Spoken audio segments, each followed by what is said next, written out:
El teléfono sonó a las 4:45 de la tarde. Lo recuerdo con esa precisión absurda que tiene la memoria cuando algo está a punto de cambiar para siempre. Estaba revisando un expediente de regularización fiscal, uno de esos casos que exigen concentración total, y el número que apareció en la pantalla era el del consultorio del doctor Evaristo. No era una llamada habitual.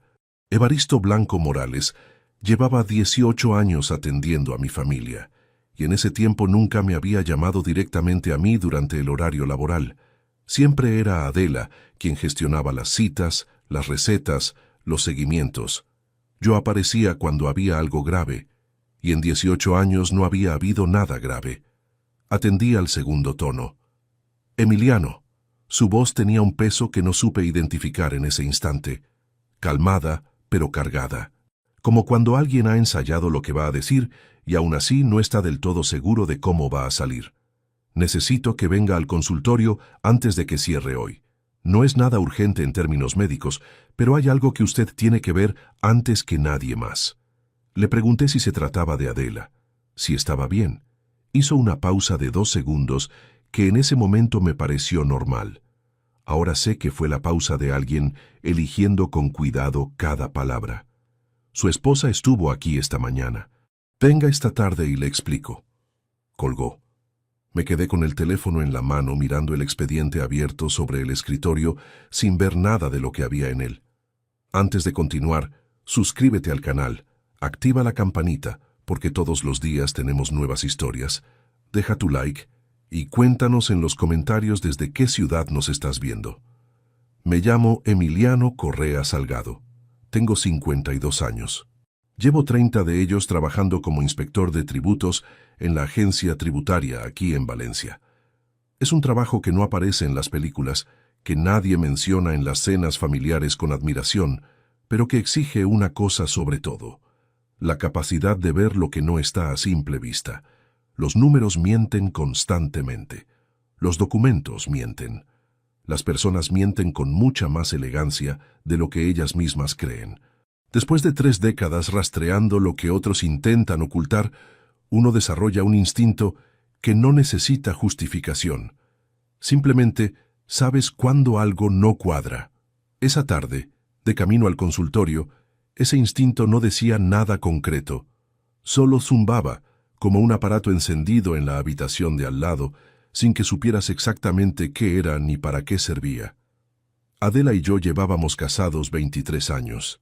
Nos conocimos en una época en que yo acababa de aprobar las oposiciones, y ella trabajaba en la administración de una empresa de importación en el centro de Valencia. Era una mujer de pocas palabras, pero de criterio firme, de esas que no dicen nada que no piensen de verdad, y que cuando dicen algo, lo dicen una sola vez.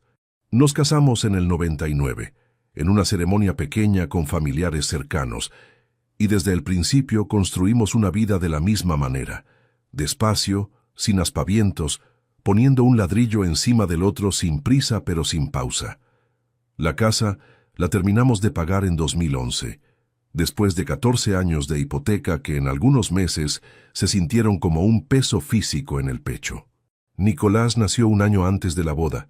Creció en esa casa como crecen los hijos de quienes trabajan mucho, con todo lo material cubierto y con los padres llegando tarde más noches de las que deberían.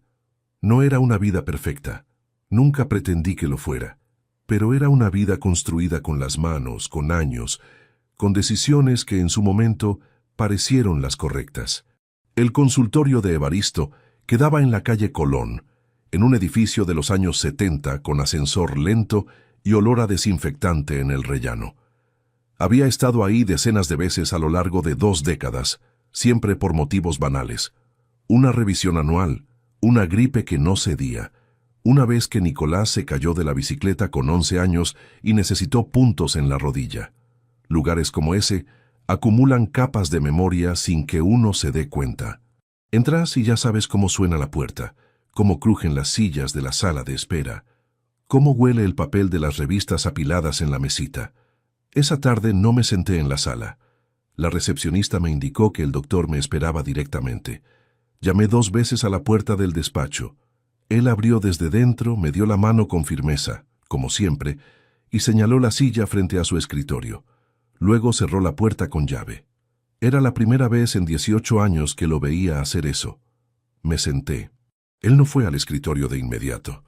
Se quedó un momento de pie junto a la ventana, mirando hacia la calle con las manos en los bolsillos, como si estuviera ordenando algo por dentro antes de empezar.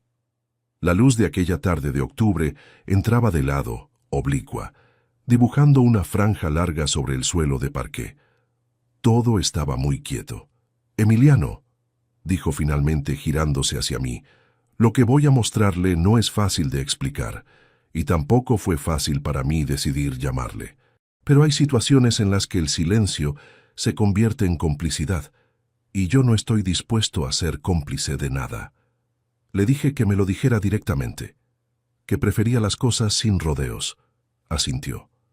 Abrió el cajón inferior del escritorio, sacó un sobre de papel Kraft, tamaño folio, y lo colocó frente a mí. Tenía el membrete de un bufete de abogados impreso en la esquina superior izquierda. Patricio Valdés Muro, abogado, Derecho Civil y Patrimonial. Una dirección en el centro de Valencia. Adela vino esta mañana a las 11, dijo Evaristo sentándose despacio. No con síntomas, no con una consulta habitual, vino con esto. Abrí el sobre, eran 2 hojas. La primera era una carta formal, redactada con ese lenguaje preciso y frío de quien sabe exactamente qué palabras usar para que algo suene oficial. El abogado, en representación de una cliente cuyo nombre no se especificaba en el cuerpo del texto, solicitaba al doctor Evaristo Blanco Morales un informe médico que acreditara que el señor Emiliano Correa Salgado, con número de documento de identidad incluido, presentaba indicios de deterioro cognitivo progresivo incompatibles con la gestión autónoma de su patrimonio personal y familiar. Leí la frase 3 veces. Luego la leí una cuarta porque seguía sin entrar del todo. Ponían mi nombre, mi número de identificación, mi dirección. Todo correcto, todo verificado, todo frío como un expediente de Hacienda. Pero en lugar de ser yo quien revisaba ese tipo de documentos, desde el otro lado del escritorio, era yo quien figuraba en ellos como sujeto a evaluar, como alguien que ya no era capaz de tomar decisiones por sí mismo, como alguien que necesitaba ser protegido de su propia voluntad. «No la firmé», dijo Evaristo antes de que yo pudiera decir nada. «Ni la voy a firmar. Pero hay algo más que necesita ver». Sacó del mismo sobre una segunda hoja, más pequeña.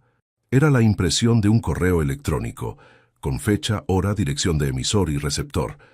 Había sido enviado por el propio bufete y en el cuerpo del mensaje se explicaba que se adjuntaba la declaración de familiar directo como referencia de contexto clínico. El documento adjunto era una carta de 3 párrafos. La firma al final era de Nicolás Correa Fuentes. «Mi hijo».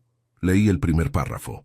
Decía que Nicolás, en calidad de hijo mayor y único descendiente directo, expresaba preocupación sostenida por el estado mental de su padre durante los últimos meses. Mencionaba episodios de confusión con fechas y cifras, de reacciones desproporcionadas en contextos cotidianos y de dificultad creciente para sostener conversaciones de cierta complejidad. Nada de eso había ocurrido jamás. Nada de eso era verdad. Me quedé con las 2 hojas en las manos, una en cada palma, sin poder soltar ninguna de las 2. El despacho estaba en silencio absoluto. Evaristo me observaba sin hablar, dándome el tiempo que necesitaba, y yo miraba esas palabras escritas sobre mí como si fueran un informe sobre un desconocido, como si la persona descrita ahí no pudiera estar sentada en esa misma silla leyéndolas. En 30 años de trabajo en la agencia tributaria, había visto cosas que la mayoría de las personas no imagina. Empresas construidas durante décadas y vaciadas desde dentro por los propios socios. Patrimonios familiares desviados con una meticulosidad que solo es posible cuando quien lo hace conoce el terreno mejor que nadie. Herencias disputadas con documentos que a primera vista parecían impecables. Había aprendido a leer esas tramas sin que le temblara el pulso, con la distancia necesaria para trabajar con precisión. Pero esto era diferente. Esto tenía mi nombre, y tenía la firma de mi hijo. ¿Por qué me llamó?, le pregunté a Evaristo. Podría haber ignorado esto, decirle a Adela que no podía emitir ese informe y dejarlo ahí. Él apoyó los codos sobre el escritorio y entrelazó los dedos antes de responder. Porque lo que trajeron esta mañana no era una consulta médica, dijo. Era un intento de convertir este consultorio en un instrumento para quitarle a usted el control de su propia vida. Y el deber de confidencialidad no ampara el uso del médico como herramienta de fraude contra un tercero identificable. Usted es mi paciente también, Emiliano. Llevan 18 años siéndolo los dos. No recuerdo haber tomado la decisión conscientemente. Solo recuerdo que en algún momento solté la segunda hoja sobre el escritorio, saqué el teléfono del bolsillo y marqué el número de Nicolás. Pensé, con la ingenuidad de quien todavía no ha terminado de procesar lo que tiene delante, que quizás había un error, que tal vez alguien había usado su nombre sin su conocimiento, que escuchar su voz me daría alguna explicación que hiciera que todo aquello tuviera sentido de una manera diferente. El teléfono llamó 4 veces. Luego saltó el buzón de voz. Guardé el teléfono despacio. Miré a Evaristo. Él sostuvo mi mirada sin apartar la vista. Salí del consultorio 40 minutos después, con las 2 hojas dentro del sobre, el sobre dentro del bolsillo interior de la chaqueta y la llamada sin respuesta de Nicolás todavía en la pantalla del teléfono. El ascensor tardó una eternidad en bajar. Cuando salí a la calle, el aire de Valencia en aquella tarde de octubre era seco y directo, como siempre lo es en esa época del año. La gente pasaba a mi lado con bolsas, con prisa, con sus propias vidas en la cabeza. Nadie me miraba. Nadie sabía lo que acababa de leer. Yo tampoco sabía todavía todo lo que había dentro de ese sobre, pero sabía que lo que había encontrado esa tarde era solo la primera página de algo mucho más extenso, y que para entender cómo había llegado hasta ese punto necesitaba empezar desde el principio, desde antes de las llamadas, desde antes del sobre, desde antes de que todo esto tuviera nombre. Necesitaba contarles quién era yo antes de esa tarde, quién era Adela, quién era Nicolás, y por qué ninguno de nosotros era ya exactamente quien el otro creía que era. La cafetera silbó a las 7:15, como llevaba haciendo cada mañana desde que la compramos en 1998 en unos grandes almacenes que ya no existen. Era una cafetera italiana de acero, pequeña, de esas que hacen más ruido del que su tamaño parece justificar, y durante 23 años fue el primer sonido reconocible de cada día en aquella casa. Antes del tráfico de la calle, antes de las noticias de la radio, antes de cualquier conversación. El silbido de la cafetera y después el olor extendiéndose por el pasillo hasta el dormitorio. Eso era, en su forma más sencilla, lo que significaba el mundo que Adela y yo habíamos construido juntos. No era un mundo de grandes gestos, nunca lo fue. Pertenecemos a una generación que aprendió a demostrar las cosas de otra manera, con presencia constante, con facturas pagadas a tiempo, con nunca faltar cuando había que estar. Mi padre trabajó 35 años en una fábrica de azulejos en Castellón sin quejarse una sola vez. Y cuando se jubiló no supo muy bien qué hacer consigo mismo, porque el trabajo había sido durante tanto tiempo la única forma que conocía de decir que amaba a su familia. Yo no era tan diferente de él. Lo entendí demasiado tarde. Nos conocimos en el 94, en una época en que yo llevaba ya 4 años trabajando en la agencia tributaria y todavía creía que el esfuerzo era garantía suficiente de que todo lo demás iría bien por su propio peso. Adela tenía 27 años y una manera de moverse por el mundo que me resultó inmediatamente respetable. No pedía permiso para nada, no esperaba que nadie le explicara cómo funcionaban las cosas, y cuando tenía una opinión, la decía sin adornos y sin buscar aprobación. Había salido antes con mujeres que necesitaban ser convencidas constantemente de su propio valor, y la seguridad tranquila de Adela me pareció algo completamente distinto, algo sólido. 5 años de noviazgo. La boda en el 99, en el ayuntamiento, con una comida en el restaurante de un amigo de mi padre que aquel día se esforzó más de lo que le correspondía. 42 invitados. Ningún discurso que se extendiera demasiado. Adela llegó con un vestido que había elegido ella sola, sin acompañantes, sin hacer partícipe a nadie del proceso. Era así para todo. La casa la encontramos 6 meses después de casarnos. Un cuarto piso en el barrio de Ruzafa, 84 metros cuadrados, con una terraza pequeña que daba a un patio interior y que Adela convirtió en algo habitable con plantas y 2 sillas de hierro que pintó ella misma en un fin de semana. La hipoteca era de 78.000 euros, firmada en el año 2000 a tipo de interés variable, que en los primeros años nos hizo sudar cada vez que tocaban los tipos al alza. Hubo meses, entre 2008 y 2010, en que los dos mirábamos los extractos bancarios con la misma cara con que se mira algo que podría hacerse daño si lo tocas sin cuidado. Pero no fallamos ni un solo pago. La cancelamos en 2011. El día que el banco nos envió la carta de liquidación definitiva, Adela la leyó, la dobló en 4, la guardó en el cajón de los documentos importantes y dijo únicamente, «Ya era hora». Me reí. Fue uno de esos momentos pequeños que no tienen importancia ninguna y que, sin embargo, uno recuerda con una nitidez desproporcionada a lo que fueron. Nicolás nació en el 98, un año antes de que nos casáramos. Llegó antes de lo previsto, en todos los sentidos. El embarazo no estaba planeado, pero tampoco fue recibido con drama. Adela se enteró. Me lo comunicó esa misma noche con una sencillez que me desarmó. Y los dos decidimos en aquella misma conversación que seguiríamos adelante. Con el hijo, con la relación, con todo lo que ya teníamos entre manos. Así era ella. Sin titubeos, sin catastrofismos, sin necesitar que nadie le dijera qué sentir. Lo que no supimos hacer del todo bien fue repartir el tiempo. Yo trabajaba, esa es la versión corta y también la más honesta. Cumplía el horario de la agencia, llegaba a casa, comía, y muchas tardes regresaba a la oficina para cerrar lo que había quedado abierto.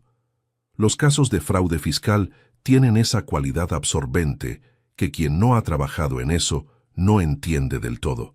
Siempre hay un hilo más que tirar, una cifra que no encaja, una secuencia de operaciones que parece razonable hasta que la miras 3 veces seguidas y algo cruje.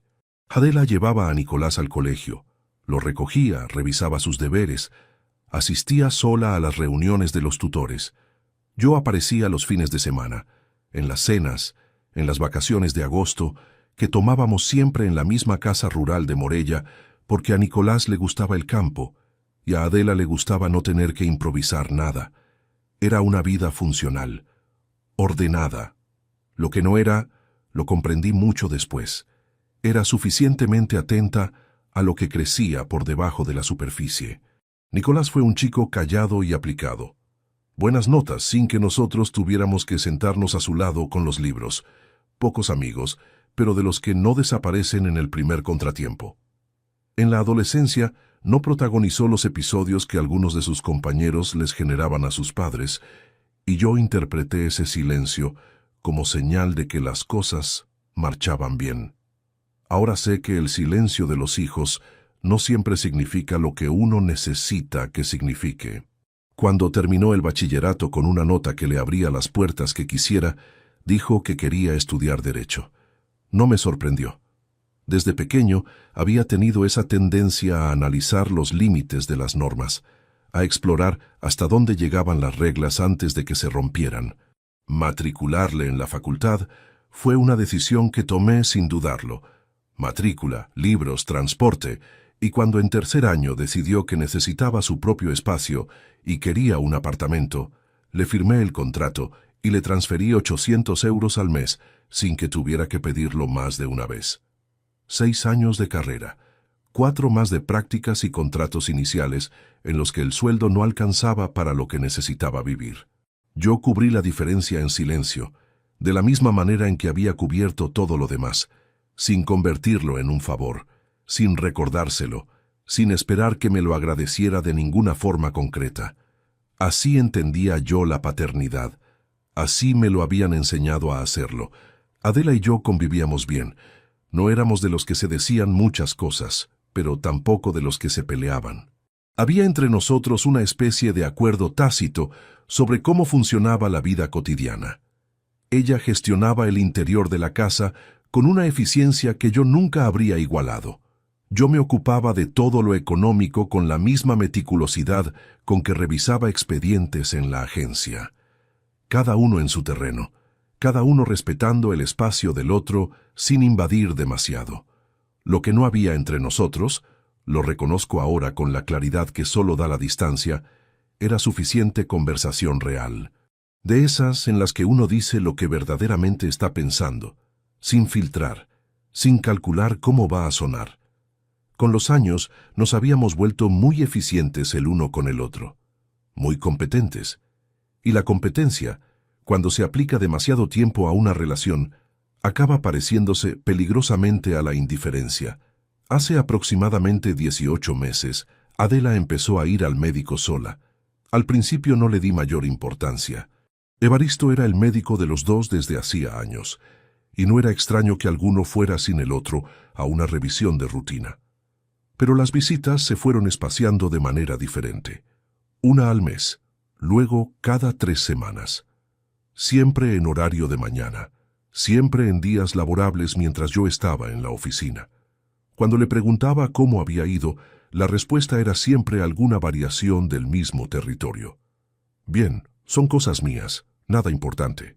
Lo decía con esa naturalidad suya para cerrar temas, y yo, que la conocía lo suficiente para saber cuándo insistir no tenía ningún sentido, dejaba pasar la pregunta sin empujarla.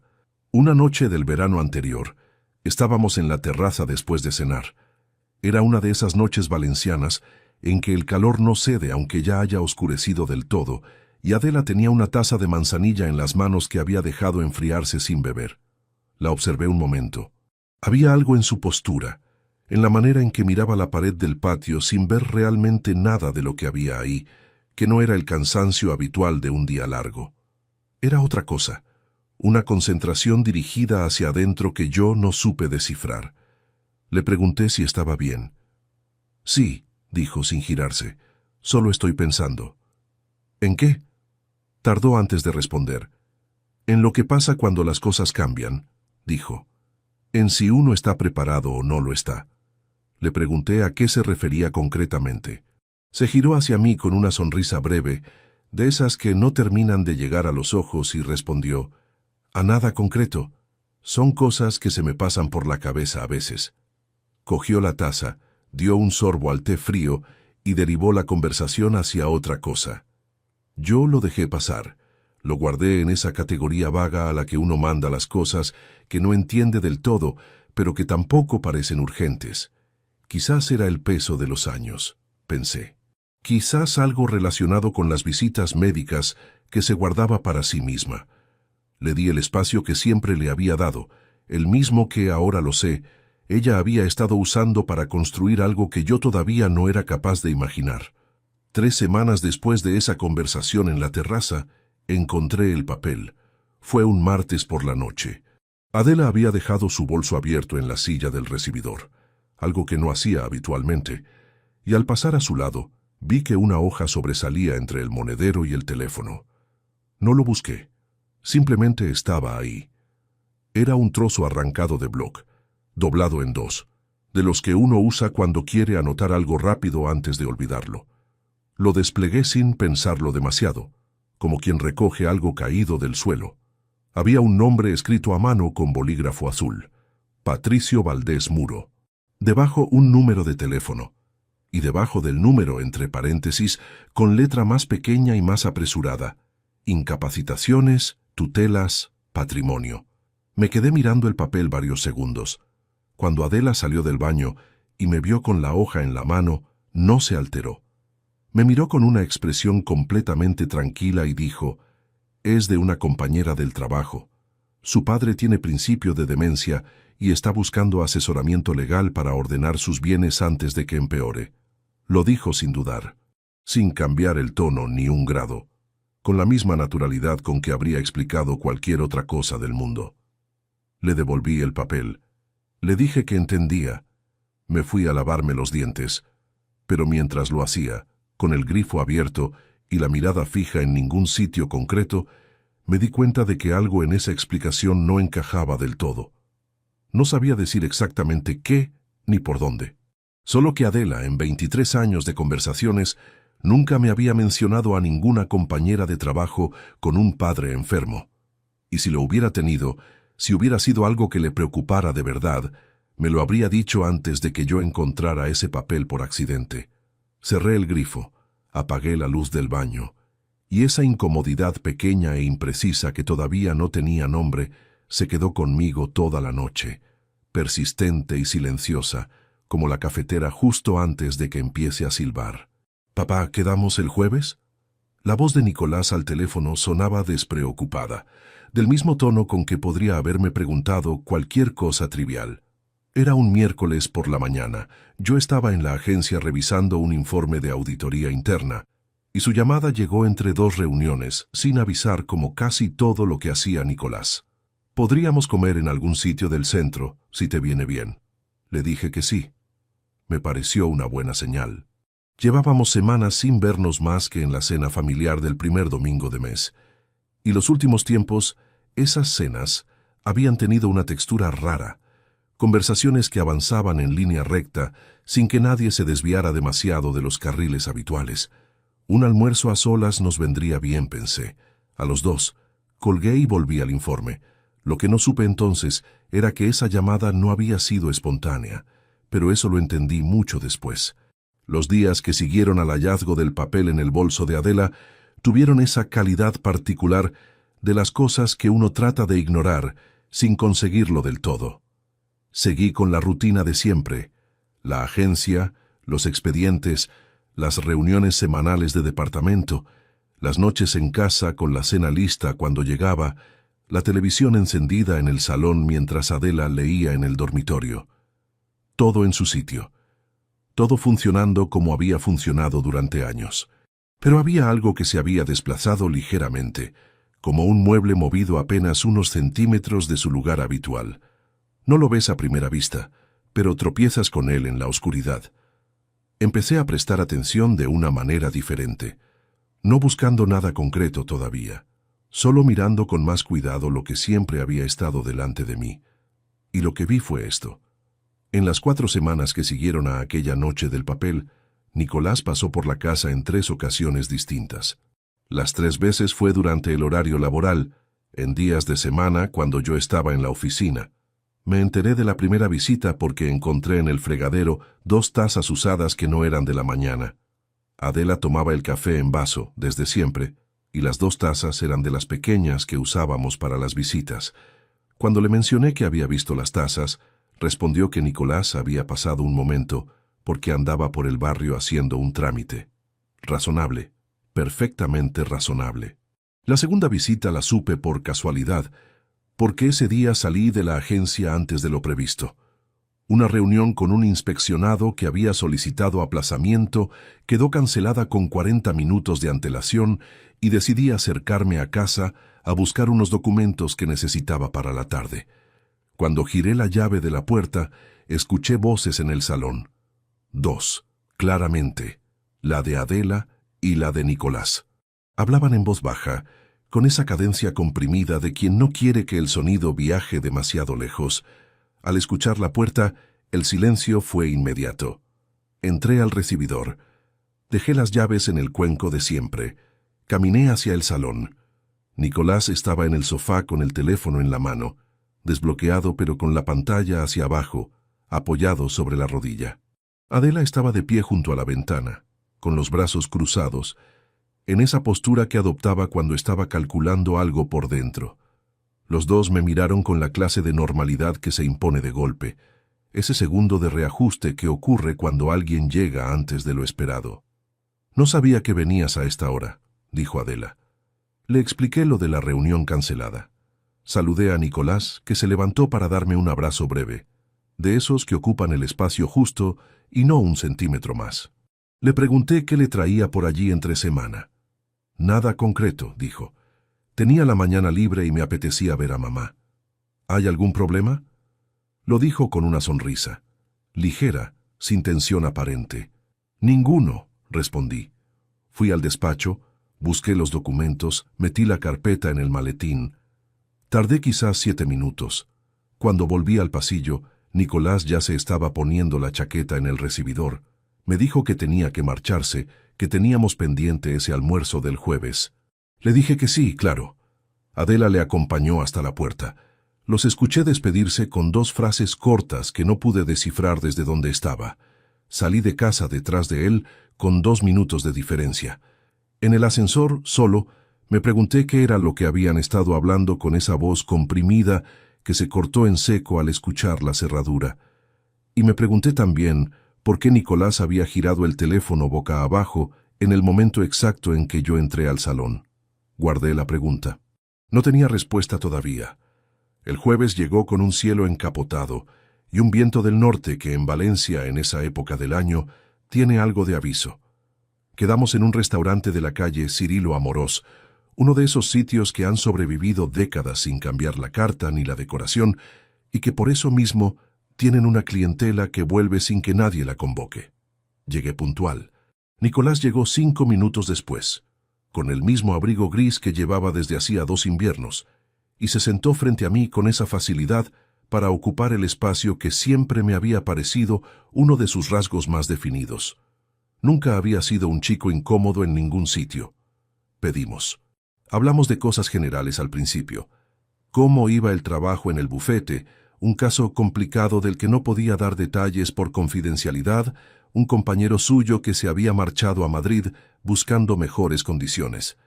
Yo escuchaba con atención genuina, o lo que en ese momento aún creía que era atención genuina. Comimos el primero, llegó el segundo. Fue entonces cuando derivó hacia mí. ¿Cómo estás llevando el trabajo últimamente?, preguntó cortando un trozo de carne con cuidado. Mamá me dijo que llevas una racha de expedientes bastante duros. Le respondí que el volumen era el habitual para esa época del año, que los cierres fiscales siempre acumulaban carga en el último trimestre. Nada que no hubiera gestionado 100 veces antes. Asintió despacio. ¿Y en casa? ¿Estáis bien los dos? Bien, dije, como siempre. Hubo una pausa. Tomó un sorbo de agua antes de continuar. Es que últimamente noto a mamá un poco cargada, dijo. Me ha comentado alguna vez que le preocupa que tú no desconectes suficiente, que a veces llegas muy saturado y que le cuesta hablar contigo de ciertas cosas. Lo dijo con tono neutro, casi afectuoso, como un hijo que transmite una preocupación de buena fe. Pero había algo debajo de esas palabras que no era neutral, era una exploración. Medía el terreno, observaba mis reacciones, evaluaba cómo respondía yo a la idea de que había algo que no funcionaba del todo en mi comportamiento cotidiano. Llevaba 30 años detectando ese tipo de movimientos en salas de inspección, cuando alguien tantea hasta dónde puede empujar antes de que el otro empuje de vuelta. Respondí con calma. Le dije que entendía la preocupación, que el trabajo siempre generaba periodos de más tensión que otros, pero que no había nada fuera de lo normal.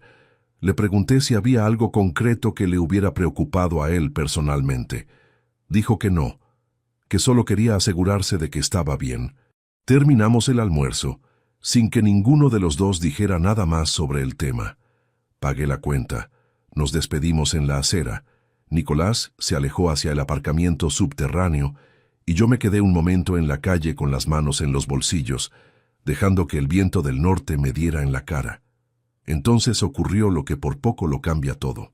Acababa de sacar el teléfono del bolsillo para releer un mensaje de la agencia cuando vi desde la acera que Nicolás se había detenido a unos 20 metros.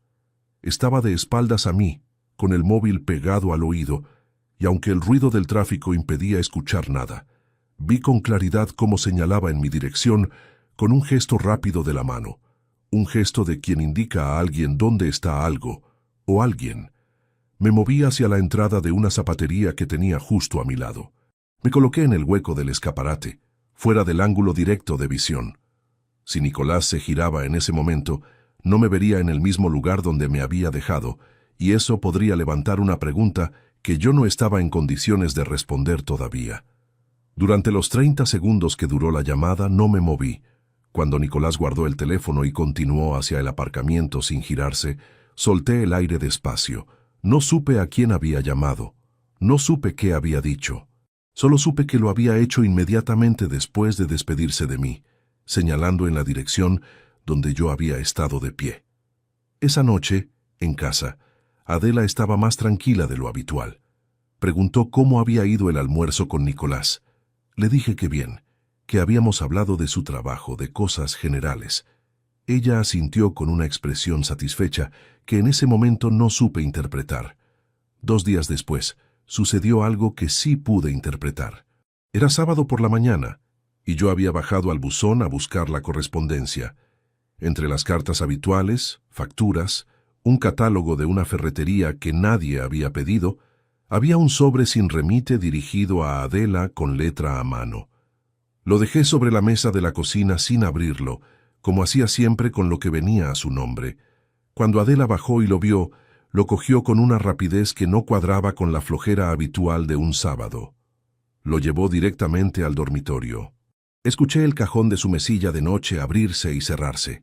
No volvió a mencionarlo. Yo tampoco. Pero esa misma tarde, mientras ella estaba en el supermercado, entré al dormitorio. Abrí el cajón de su mesilla. El sobre no estaba. Había algo más, sin embargo. En el fondo del cajón, debajo de un blister de pastillas de magnesio y una libreta pequeña, sobresalía la esquina de un folio doblado. Lo saqué con cuidado. Lo desplegué sobre la cama con las manos quietas, leyendo despacio. Era una agenda de citas, escrita a mano con la letra de Adela, 3 fechas en las próximas semanas, con nombres de personas que no reconocí, y al lado de cada nombre, entre paréntesis, una sola palabra que se repetía en todas ellas, la misma palabra que había visto escrita en el papel del bolso semanas atrás. Volví a doblar el folio exactamente como estaba. Lo devolví al cajón, lo cerré, salí del dormitorio. Me senté en la cocina y estuve ahí quieto, con las manos sobre la mesa, hasta que escuché la llave en la cerradura y el ruido de las bolsas del supermercado en el recibidor.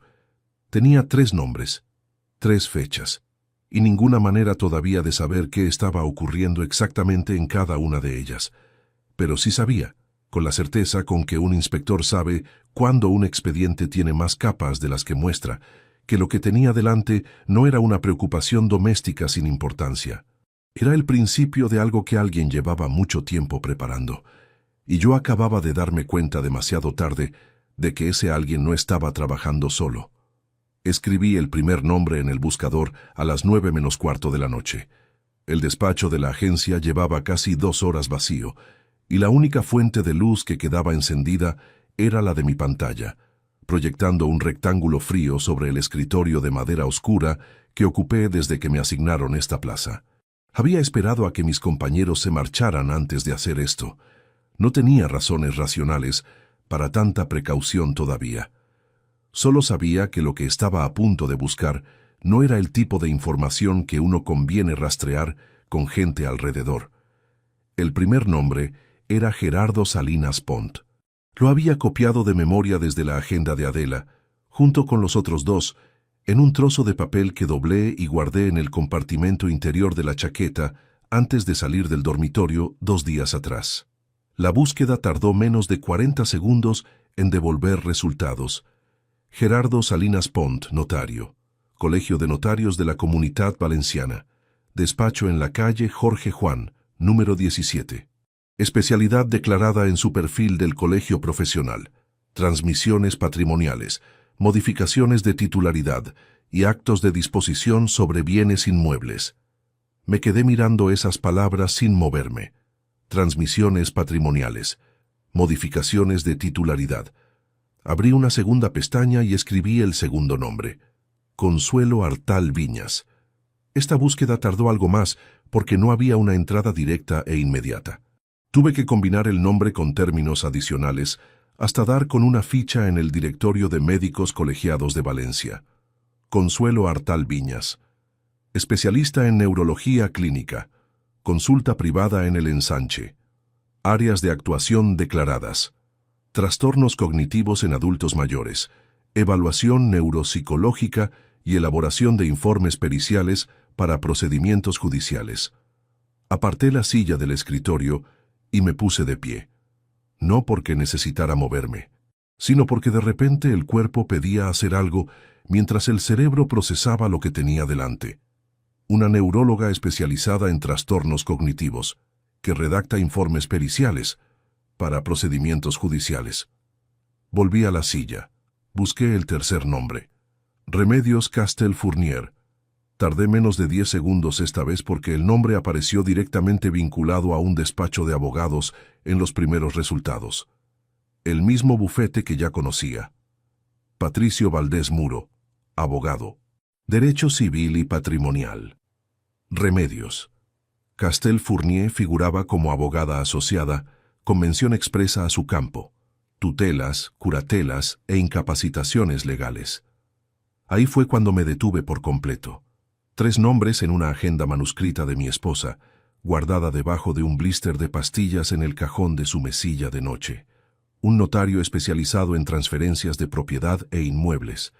Una neuróloga que elabora informes para procedimientos judiciales de incapacidad cognitiva. Una abogada del mismo bufete, que ya había intentado conseguir un laudo médico falso sobre mi estado mental. 3 especialistas distintos. 3 competencias complementarias. Una secuencia. El notario no servía para nada si antes no existía el informe clínico que justificara el procedimiento. El informe clínico no valía legalmente sin el respaldo de un proceso judicial conducido por un abogado especializado. Y el proceso judicial necesitaba al notario en la fase final para ejecutar la transferencia patrimonial una vez obtenida la tutela. Los 3 engranaban entre sí con una lógica que no dejaba cabos sueltos. Alguien había diseñado esto con la misma meticulosidad con que se diseña un proyecto de inversión a largo plazo, identificando cada etapa, asignando a cada etapa el profesional adecuado, calculando los plazos para que todo encajara en el orden preciso. Y el objetivo central de ese proceso era privarme legalmente de la capacidad de tomar decisiones sobre mi propio patrimonio, mi casa, mi cuenta, todo lo que había construido en 3 décadas de trabajo. La pantalla del ordenador seguía encendida con las 3 pestañas abiertas. El edificio estaba en silencio completo a esas horas. Desde la calle llegó el sonido breve de un autobús nocturno frenando en la parada de debajo, y ese ruido mundano y normal tuvo algo de irreal, como los sonidos que uno escucha desde dentro de una burbuja. Miré mis manos sobre el escritorio. Estaban quietas sobre la madera. Las observé durante varios segundos con la misma atención con que uno observa algo que no reconoce del todo, esperando que se movieran solas. Entonces sentí algo que no había anticipado. No llegó la rabia primero. Lo que llegó fue frío, un descenso lento desde el centro del pecho hacia afuera, uniforme y sostenido, como cuando el termostato de una habitación se apaga en mitad del invierno, y el ambiente tarda varios minutos en acusarlo. 30 años revisando expedientes. 30 años aprendiendo que el dinero siempre deja rastros, que los documentos siempre mienten de una manera específica, que las personas que construyen fraudes con paciencia siempre dejan una costura visible si uno sabe dónde mirar. 30 años aplicando eso a otras vidas, a otras familias, a otras cuentas bancarias que no eran las mías. Y mientras tanto, en la misma casa donde dormía cada noche, alguien había estado haciendo exactamente eso, con mis datos, con mi nombre en los documentos, con una planificación que debía llevar más de un año de trabajo silencioso. Tuve que levantarme de nuevo. Esta vez caminé hasta la ventana del despacho. Afuera, la calle estaba casi vacía. Un hombre paseaba un perro por la acera de enfrente sin prisa, ajeno a todo. Las farolas proyectaban círculos amarillos sobre el asfalto mojado por la lluvia de aquella tarde. Todo seguía exactamente igual que siempre. Eso era lo más extraño, que el mundo siguiera su curso sin enterarse de nada. Apoyé la frente en el cristal frío durante un momento. Solo un momento. Después volví al escritorio. Cerré las 3 pestañas una por una. Borré el historial completo del navegador y apagué el monitor. Luego saqué el papel del bolsillo y lo guardé en la cartera.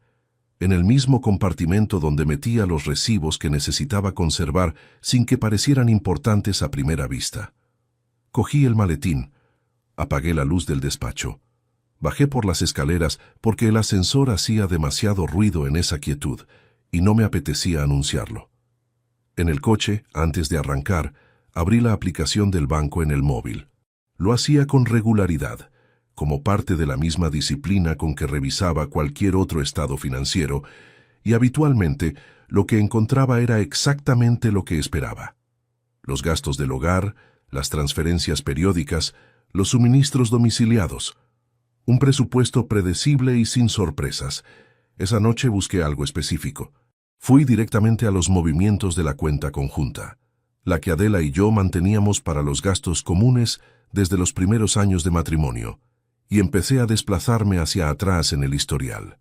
Los 3 últimos meses mostraban el patrón habitual a primera vista: supermercado, farmacia, comunidad de propietarios, el seguro del hogar renovado en febrero. Todo reconocible. Seguí retrocediendo. 4 meses. 5. Al llegar a los 6 meses, encontré el primero, una transferencia de 850 euros a una cuenta cuyos dígitos no coincidían con ningún proveedor habitual. La fecha, un martes de mediados de mes. El campo de descripción decía únicamente gestión. Lo anoté en el papel. Continué hacia atrás. 7 meses. Otra transferencia. 890 euros. La misma cuenta de destino. El mismo concepto. Gestión. Fue en ese instante cuando el teléfono vibró sobre el salpicadero. Lo miré. Era Adela. El aparato vibró una segunda vez antes de que lo cogiese.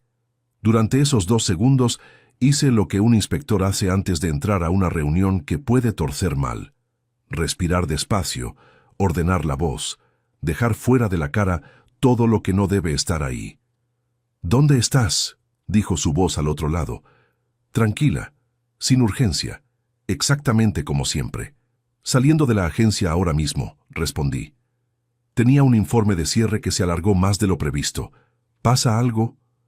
«Nada. Solo quería saber si cenabas aquí. He hecho lentejas». «Sí, en 20 minutos llego». «Bien». Colgó. Me quedé con el teléfono en la mano, la pantalla oscureciéndose, la aplicación del banco todavía activa en segundo plano y los 2 movimientos anotados en el papel doblado sobre el muslo. El garaje subterráneo de la agencia tenía ese silencio propio de los espacios cerrados por la noche, denso y sin eco, y yo estaba sentado en el coche con el motor apagado, calculando cuántos meses más había que retroceder para encontrar el origen de esas transferencias. No lo sabía todavía, pero ya sabía suficiente para entender que aquello no había empezado hace 6 meses. Los patrones de este tipo no empiezan de golpe. Empiezan despacio, con importes pequeños, en intervalos calculados para no levantar alarmas, y cuando uno los detecta, ya llevan suficiente tiempo activos como para que el daño sea real. Arranqué. Salí del garaje. En el semáforo en rojo a la salida tomé la única decisión que tenía sentido en ese momento: no decir nada. No todavía. Con 2 transferencias anotadas en un papel y 3 nombres buscados en Internet, no tenía nada concreto que sostuviera una confrontación. Solo tenía indicios. Y los indicios sin documentación no son pruebas, son opiniones. Y en ese tipo de situación, actuar con opiniones, lo único que conseguía era alertar al otro lado y cerrar los accesos que todavía estaban abiertos. La regla fundamental de cualquier inspección era siempre la misma: no muevas ninguna pieza hasta que veas el tablero completo. Llegué a casa, subí. Adela estaba en la cocina, con el delantal puesto y la tapa de la cazuela levantada, comprobando el punto. Olía a laurel y pimentón dulce, las lentejas de siempre con el mismo punto de sal de 20 años. «Llegas tarde», dijo sin girarse. «Ya lo sé. El informe era más extenso de lo que pensaba al mediodía». Dejé el maletín en el recibidor. Fui al baño a lavarme las manos. Me miré en el espejo durante unos cuantos segundos, verificando que lo que llevaba por dentro no se filtraba hacia afuera, que el hombre que me devolvía el reflejo era el mismo de siempre, cansado, tardío, sin nada particular. Me senté a cenar. Estuve 40 minutos frente a esas lentejas, escuchando a Adela hablar sobre un problema con una factura del seguro del coche que no habían corregido, pese a que ya lo había reclamado 2 veces. Respondí en los momentos en que tocaba responder. Pregunté lo que correspondía preguntar. Y mientras lo hacía, por debajo de esa conversación completamente ordinaria, no dejaba de sumar. Si el patrón de transferencias se repetía cada mes con importes similares, y si llevaba al menos 7 meses activo, el total acumulado podía superar los 6.000 euros.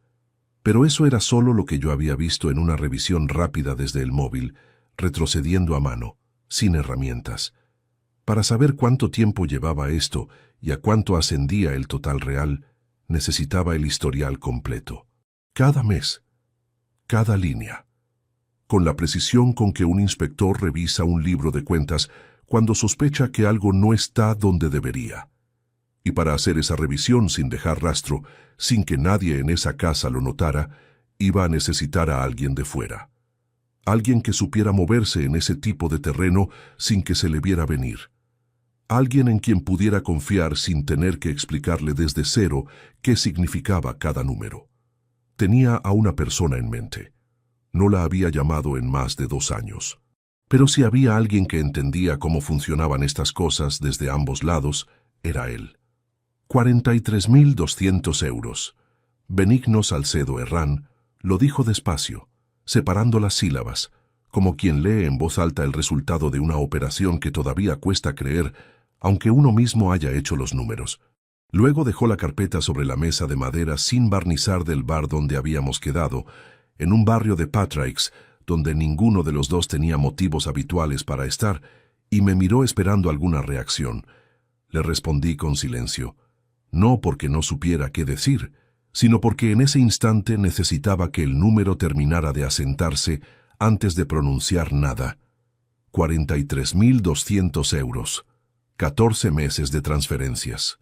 Importes que oscilaban entre 840 y 920 euros, calculados siempre por debajo del umbral que activa las alertas automáticas de los sistemas bancarios. Alguien había estudiado esa franja con cuidado. No era un importe que uno fija al azar. Era un importe elegido por quien entiende cómo funcionan los controles, o por quien ha recibido asesoramiento de alguien que lo entiende. Benigno Salcedo había sido inspector auxiliar en la agencia tributaria durante 12 años, antes de pedir la excedencia y reconvertirse en investigador privado. Lo conocí cuando él llegó como funcionario en prácticas y yo ya llevaba una década en el cuerpo. Compartimos 2 años en el mismo departamento antes de que sus caminos lo llevaran por otro lado.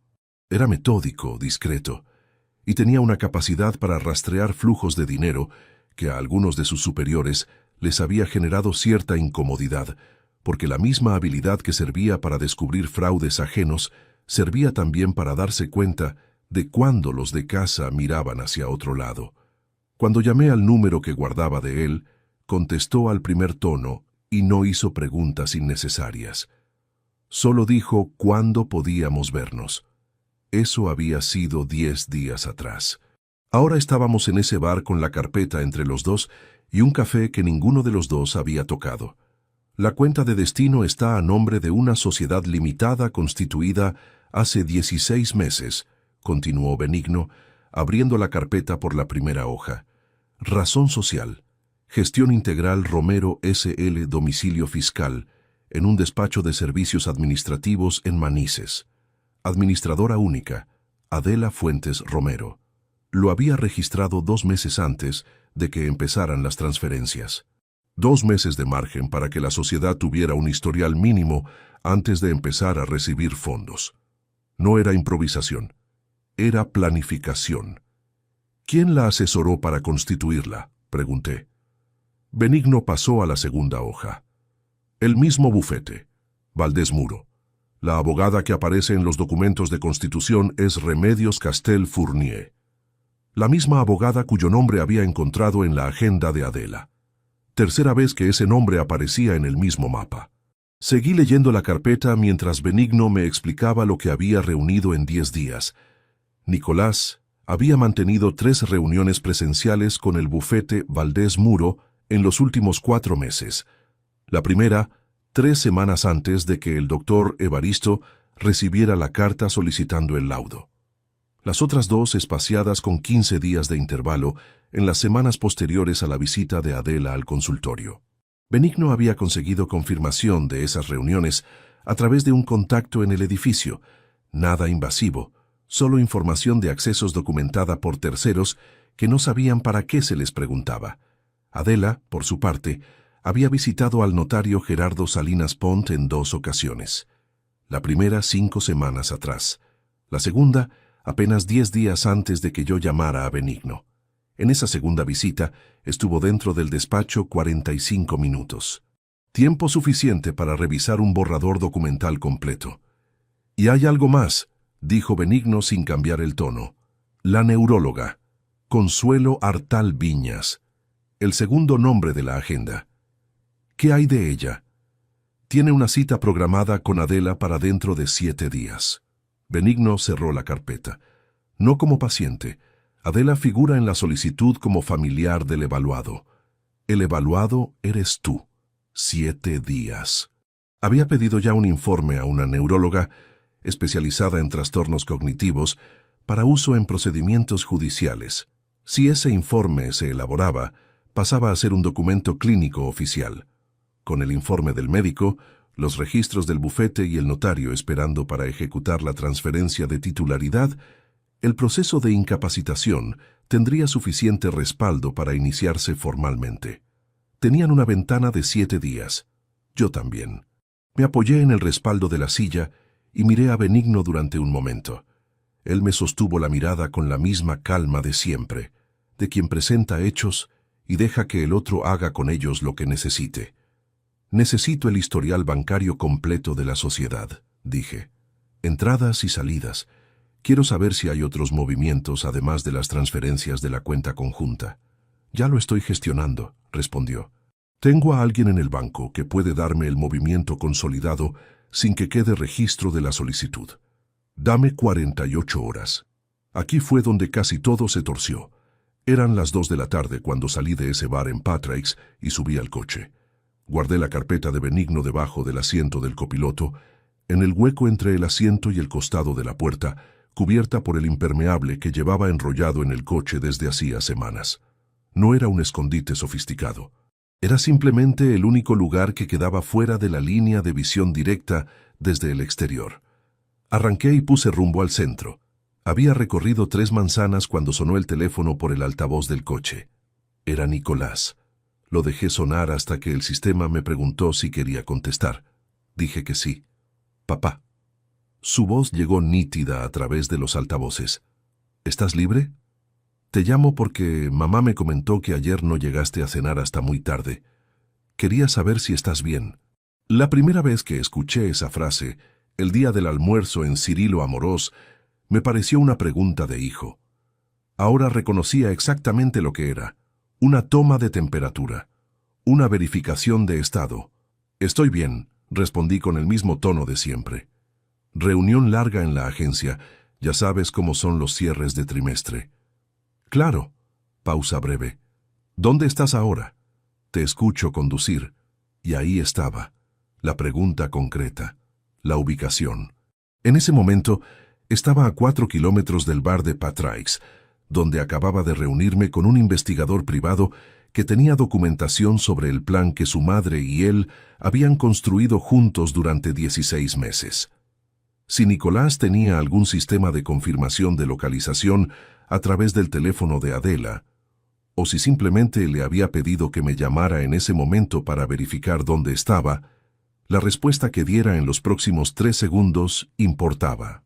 «Volviendo de una gestión en Patrick's», dije sin vacilar. «Un contribuyente que solicitó reunión presencial fuera de la agencia por problemas de movilidad. A veces toca desplazarse». Era completamente plausible. Había hecho ese tipo de visitas antes, en casos donde el inspeccionado tenía dificultades para acudir a la sede. Era el tipo de detalle que no se puede verificar fácilmente desde fuera del cuerpo. «Ah, entendido», dijo Nicolás. «Oye, ¿te apetece que quedemos esta semana? Podríamos tomar algo una tarde». «Esta semana tengo el horario apretado. Hablamos a final de semana y buscamos un hueco. Perfecto. Cuídate, papá. Tú también. Colgó. Seguí conduciendo otros 5 minutos sin cambiar la expresión. Luego, en un semáforo en rojo en la Avenida del Reino, apoyé la muñeca sobre el volante y solté el aire que llevaba contenido desde que había sonado el teléfono. Esa tarde, en el despacho de la agencia, hice lo que sabía hacer mejor que cualquier otra cosa: revisar números. Pero esta vez, los números eran los míos. Abrí en el ordenador de trabajo una hoja de cálculo en blanco, sin guardarla en ninguna ubicación compartida, solo en la memoria del equipo. Y fui reconstruyendo desde el historial bancario que había descargado esa mañana desde la banca digital cada uno de los 14 movimientos que Benigno había identificado en su informe. Los alineé por fecha. Calculé los intervalos entre transferencias, entre 16 y 22 días, nunca en el mismo día del mes, nunca 2 en la misma semana. Ese espaciado irregular era deliberado, lo reconocí de inmediato. Las alertas de los sistemas bancarios por comportamientos repetitivos se activan cuando el patrón es demasiado regular. Alguien había indicado a Adela que variara los intervalos para no generar esa regularidad visible. Eso no era conocimiento propio de alguien sin experiencia financiera. Eso era asesoramiento técnico específico. Calculé el promedio de los importes: 872 euros por transferencia, multiplicado por 14 meses, 12.208 euros de media anual. El total real que Benigno había cuantificado era 43.200, lo que significaba que el ritmo había sido más alto al principio y se había moderado en los últimos meses. Quizás porque el plazo se acercaba, quizás porque el fondo ya tenía lo que necesitaban para la siguiente fase. Guardé la hoja de cálculo en un USB personal que llevaba siempre en el maletín, borré el archivo del equipo y vacié la papelera. Luego llamé a Laureano Pérez Cañas. Su secretaria me dijo que estaba con un cliente, pero que me devolvería la llamada antes del final del día. Le pedí que anotara que era urgente y que prefería hablar en persona cuanto antes. Laureano llamó a las 6:40. Lo conocía desde hacía 15 años, desde que me asesoró en la compra de un local comercial que luego vendí sin complicaciones. Era uno de esos abogados que hablan menos de lo que escuchan, lo cual en esa profesión es una cualidad escasa y valiosa. Le dije que necesitaba verle al día siguiente, que tenía documentación y que la situación tenía un plazo de 7 días. Hubo una pausa corta al otro lado. Mañana a las 9, sin falta. Ahí estaré, colgué. Recogí el maletín. Antes de salir del despacho me detuve un momento con la mano en el interruptor de la luz, mirando el escritorio ordenado, los expedientes en sus carpetas, el bolígrafo en el mismo lugar de siempre. Todo en su sitio. Todo exactamente como lo dejaba cada noche. Nada hacía pensar desde fuera que el hombre que trabajaba en esa mesa llevaba 10 días construyendo el caso que iba a desmantelar lo que otros habían pasado 16 meses preparando. Apagué la luz. Pero en el ascensor, bajando hacia el aparcamiento, recordé algo que Benigno había mencionado casi de pasada antes de cerrar la carpeta, que los registros de la sociedad de Adela mostraban una sola entrada de dinero que no procedía de la cuenta conjunta. Una transferencia de origen diferente, realizada hace 11 meses, por un importe de 4.300 euros, procedente de una cuenta a nombre de un particular cuya identidad Benigno todavía no había podido confirmar.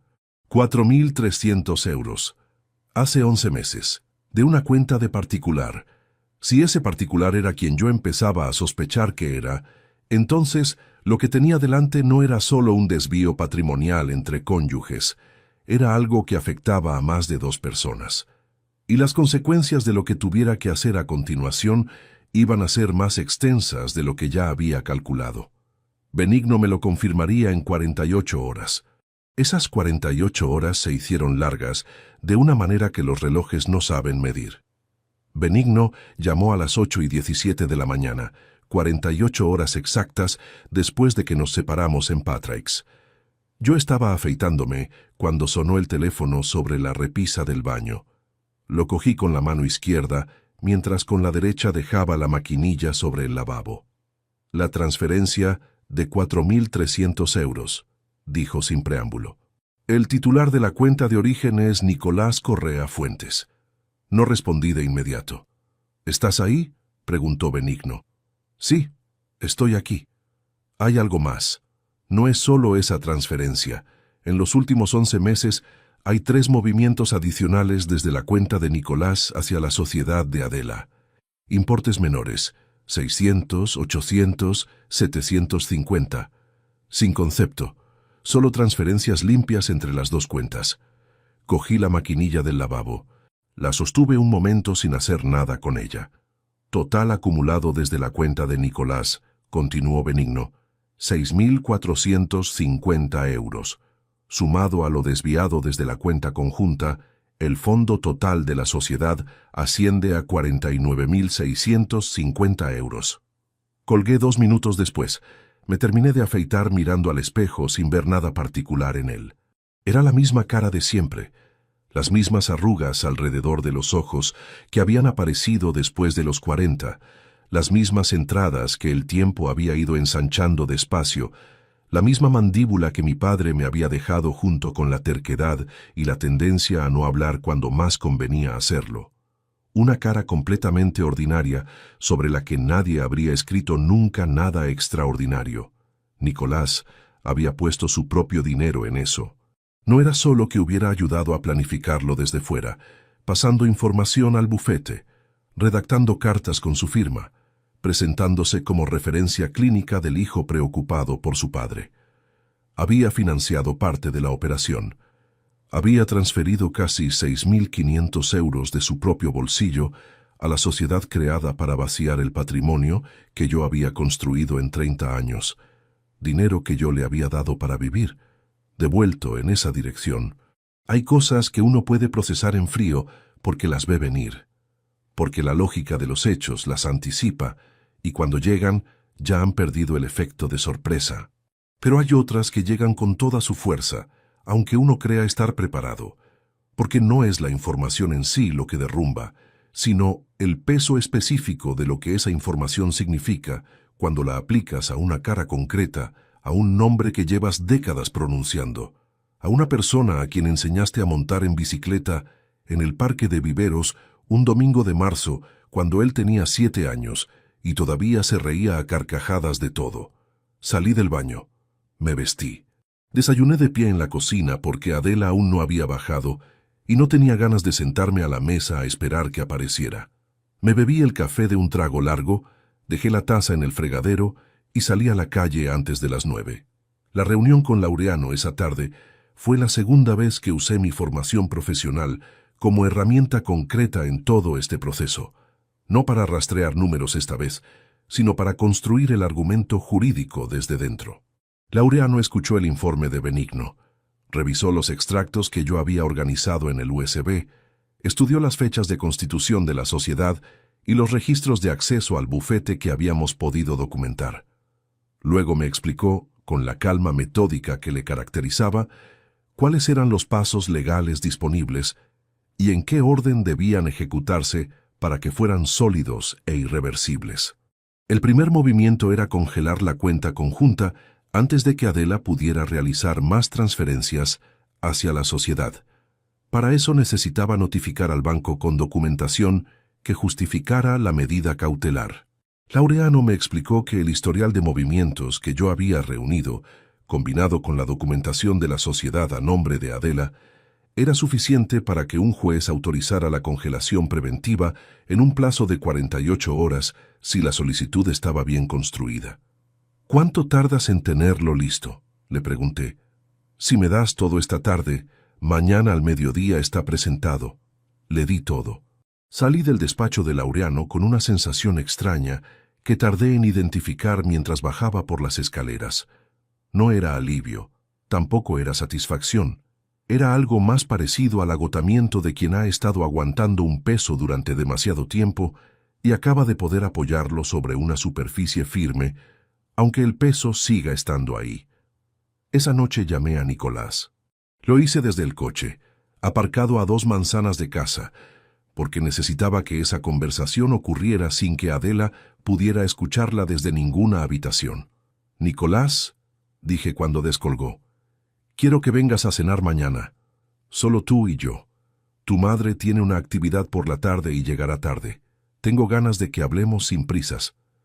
Hubo una pausa de 3 segundos, que duró más de lo que duraba normalmente, una pausa de 3 segundos. «Claro», dijo. «¿A qué hora?» «A las 9. En casa. Ahí estaré». Guardé el teléfono en el bolsillo y me quedé en el coche otros 10 minutos, con el motor apagado y el silencio del barrio entrando por las rendijas de las ventanillas. En la acera de enfrente, una pareja mayor caminaba despacio con una bolsa del supermercado compartida entre los dos. El hombre decía algo, la mujer se reía. Seguían su camino sin saber que existía nadie más en ese momento. Lo que sentí entonces no fue rabia. Ya había pasado por la rabia en el baño esa mañana, cuando la noticia de las transferencias de Nicolás terminó de completar el cuadro. Lo que quedaba después de la rabia era otra cosa, más pesada y más difícil de nombrar. Era la imagen de mi hijo a los 7 años en ese parque, con la bicicleta roja que le compramos en Reyes, y que tardó 4 tardes en aprender a manejar sin caerse. Era la manera en que me buscaba con los ojos cada vez que conseguía llegar al final del carril sin perder el equilibrio, como si la victoria no fuera completa hasta que alguien la atestiguara.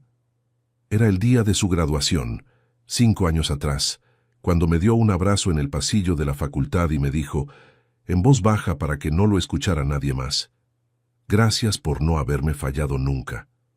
Me había dicho eso, con esas palabras. Y 2 meses después de esa tarde, había hecho su primera transferencia hacia la cuenta de su madre. Aquí tengo que ser honesto con las personas que me están escuchando, porque esta historia no tiene sentido si la cuento solo desde afuera. Hubo un momento esa noche, sentado en ese coche con el motor apagado, en que me pregunté si no me estaría equivocando. Si toda la cadena de indicios, los extractos, las reuniones en el bufete, los nombres en la agenda, la carta del médico, la firma de Nicolás, no sería una interpretación errónea construida sobre coincidencias que tenían otra explicación. Si el agotamiento de los últimos meses me había llevado a ver una conspiración donde había simplemente malentendidos que una conversación directa hubiera resuelto. Lo pensé en serio, unos minutos completos.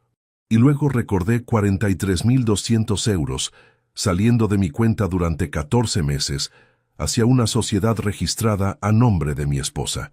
Recordé 6.450 euros adicionales transferidos por mi hijo hacia esa misma sociedad. Recordé el nombre de Nicolás en una carta enviada a un médico para declarar que yo no era capaz de gestionar mi propia vida. Los números no tienen interpretaciones alternativas. Esa es la única ventaja que tienen sobre todo lo demás. La cena del día siguiente empezó con normalidad. Había comprado lomo de cerdo en la carnicería del barrio y lo preparé de la manera más sencilla posible, con ajo, tomillo y un chorrito de vino blanco que Adela guardaba para cocinar en el armario de la cocina. La mesa puesta para 2, el ruido de la sartén, el olor de la carne haciéndose despacio. Nicolás llegó puntual, con una botella de vino tinto que dejó sobre la encimera con ese gesto natural de quien trae algo sin darle importancia. Se sentó. Habló mientras yo terminaba de emplatar, de un caso en el bufete que se había complicado por un defecto en la notificación, de un amigo suyo que estaba pensando en montar un negocio propio. Conversación ordinaria, fluida, sin ángulos visibles. Comimos el primero en silencio cómodo. Fue durante el segundo cuando empezó la exploración. «Oye, papá», cortó un trozo de carne con cuidado. «Mamá me comentó que has tenido varios lapsus en el trabajo últimamente. Que has llegado a casa hablando de reuniones que resulta que habían sido otro día». Lo dijo mirando el plato, sin énfasis, como quien menciona algo de pasada. Y aquí fue donde la situación estuvo a punto de romperse, porque lo que sentí en ese instante, antes de que pudiera procesarlo del todo, fue un impulso físico de responderle, de decirle que sabía exactamente qué estaba haciendo, de poner la documentación de Benigno sobre la mesa de esa cena y terminar con todo ahí mismo, Sin más demora, sin más teatro, tuve que sujetar ese impulso con una firmeza que me costó más de lo que esperaba, apretando los dedos alrededor del tenedor sin apretar la mandíbula, respirando con el mismo ritmo de siempre. No recuerdo ningún lapsus, dije, con voz completamente plana. Tu madre a veces mezcla los días porque yo llego tarde con frecuencia y no siempre le cuento los detalles del horario. Nada fuera de lo normal. Nicolás levantó la vista hacia mí un momento. Me sostuvo la mirada con una atención que intentaba disimular de afecto. Claro, dijo. Seguro que es eso. Siguió comiendo. Yo también. La conversación derivó hacia otros temas. Hablamos del partido del domingo, de una reforma que el ayuntamiento llevaba 2 años anunciando en la calle donde él tenía el apartamento, de si ese invierno iba a ser tan frío como el anterior. Temas que no iban a ningún sitio, que existían únicamente para llenar el espacio que ninguno de los dos quería dejar vacío. Cuando Nicolás se marchó, a las 11:15, me dio un abrazo en la puerta. Uno de esos abrazos suyos que duran exactamente lo que tienen que durar. Le dije que nos veíamos pronto. Él sonrió y bajó por las escaleras sin esperar el ascensor. Cerré la puerta. Me apoyé en ella durante unos segundos con los ojos cerrados. El piso estaba en silencio. Adela no había regresado todavía. El olor de la cena todavía flotaba en el pasillo. Fui a la terraza. Me senté en una de las sillas de hierro que Adela había pintado 20 y tantos años atrás, en ese primer piso de Ruzafa que ya no existía de la misma manera en que existía entonces. La ciudad extendía sus luces hasta donde la vista alcanzaba, y desde esa altura se oía el ruido sordo del tráfico nocturno, constante y sin urgencia. Pensé en Adela, no en la Adela de los últimos meses, ni en la que había firmado papeles con abogados y notarios a mis espaldas. Pensé en la que había estado de pie en ese mismo tipo de terraza, muchos años atrás, pintando esas sillas un fin de semana de primavera, con una brocha que se le quedaba pequeña y que no quiso cambiar porque decía que así tardaba más, y eso la obligaba a tomarse el tiempo que el resto de la semana no tenía. Recordé la mancha de pintura negra que le quedó en la muñeca durante 3 días. Recordé que se reía cada vez que la veía. Esa mujer existió. No me la inventé. Estuvo ahí, real y concreta. Durante años en los que las cosas funcionaban de una manera que yo creía sólida, porque nunca me paré a verificarla. No lo pensé para absolverla. Lo pensé porque la memoria no funciona por conveniencia, y porque pretender que 23 años fueron solo una preparación para lo que descubrí en el despacho de Evaristo sería una mentira que no me merecía a mí mismo. Lo que hizo fue real. El daño era real. Pero también lo era lo otro. Las dos cosas podían ser verdad al mismo tiempo, y eso era quizás lo más difícil de sostener de todo. Entré cuando escuché la llave en la cerradura. Adela dejó el bolso en el recibidor, se quitó la chaqueta, me preguntó si había cenado bien con Nicolás. Le dije que sí. Ella asintió y se fue hacia el dormitorio sin hacer más preguntas. Yo me quedé en el salón otros 20 minutos, con la televisión apagada y el teléfono boca abajo sobre la mesa. Laureano me había confirmado esa tarde que la solicitud de medida cautelar estaba lista para presentar. Solo esperaba mi confirmación para activar el proceso. Una vez presentada, el banco recibiría la notificación en un plazo de 24 horas. Adela no podría hacer más transferencias desde la cuenta conjunta. El fondo de la sociedad quedaría bloqueado preventivamente mientras se sustanciaba el procedimiento de divorcio. No había vuelta atrás desde ese punto. No la quería. Escribí a Laureano 3 palabras desde el sofá, con el teléfono en la mano, en ese salón en silencio donde durante 23 años habíamos visto la televisión, discutido alguna vez sin llegar demasiado lejos y celebrado cosas que en su momento parecían importantes.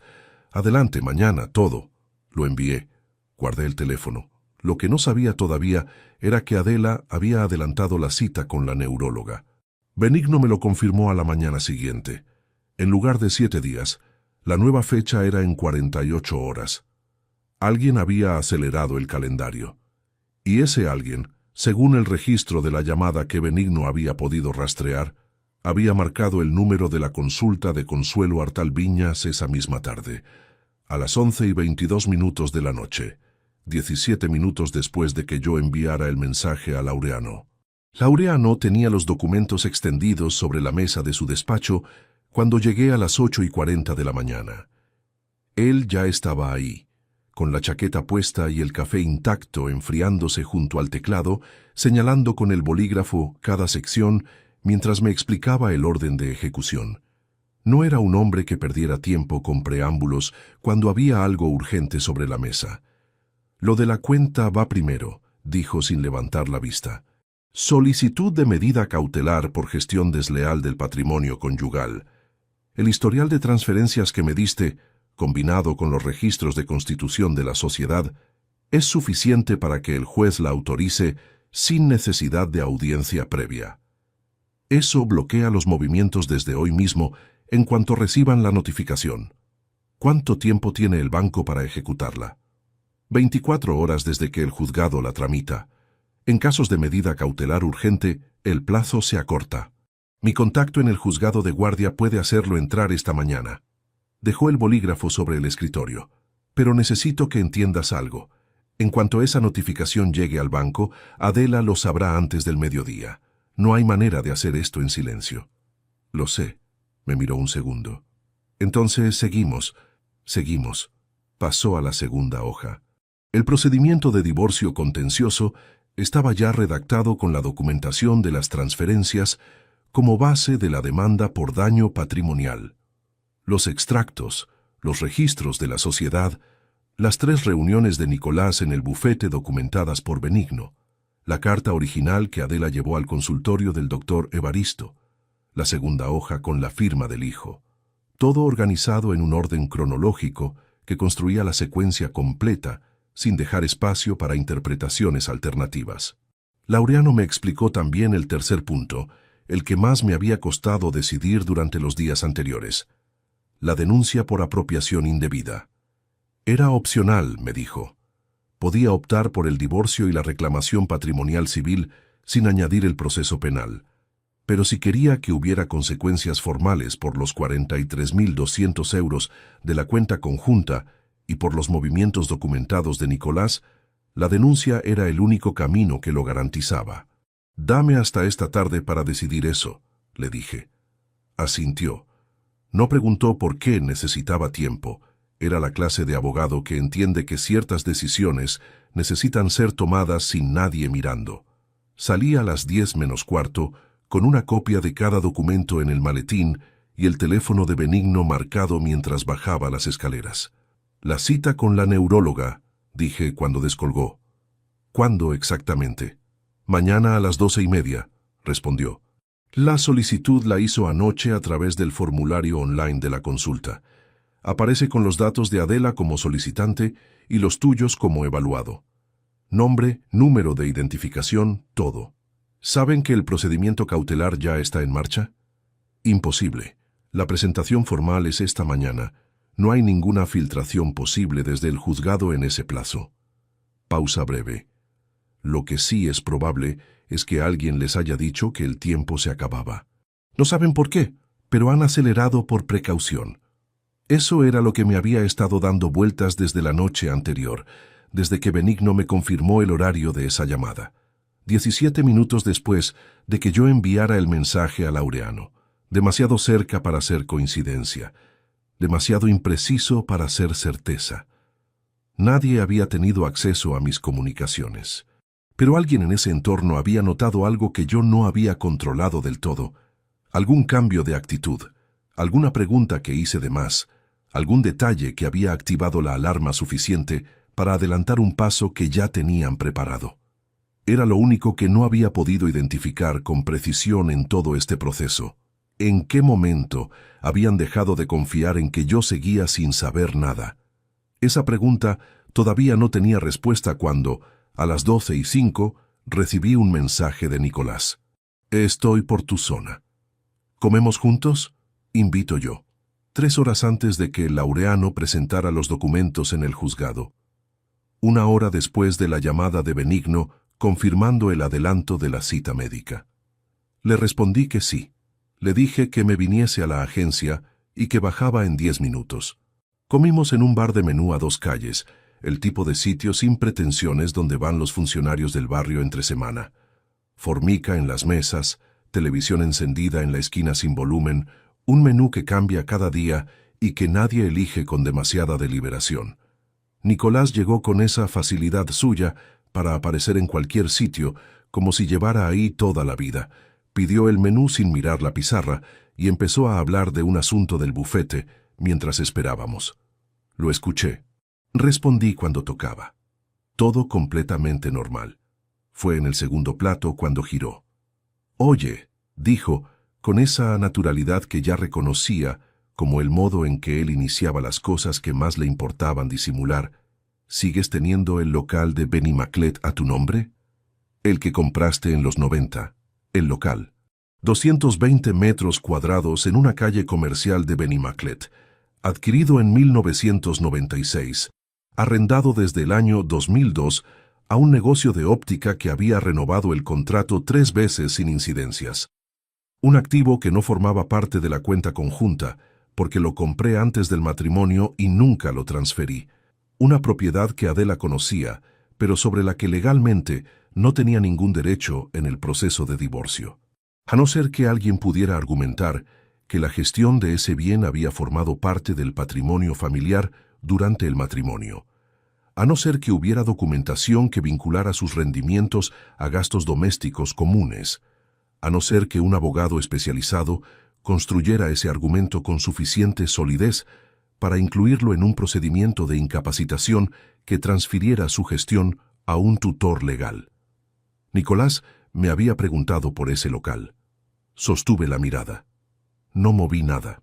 «Sí», dije. «Sigue a mi nombre. ¿Por qué?» «Por nada concreto». Tomó un sorbo de agua. «Un compañero del bufete está buscando locales en esa zona para un cliente inversor.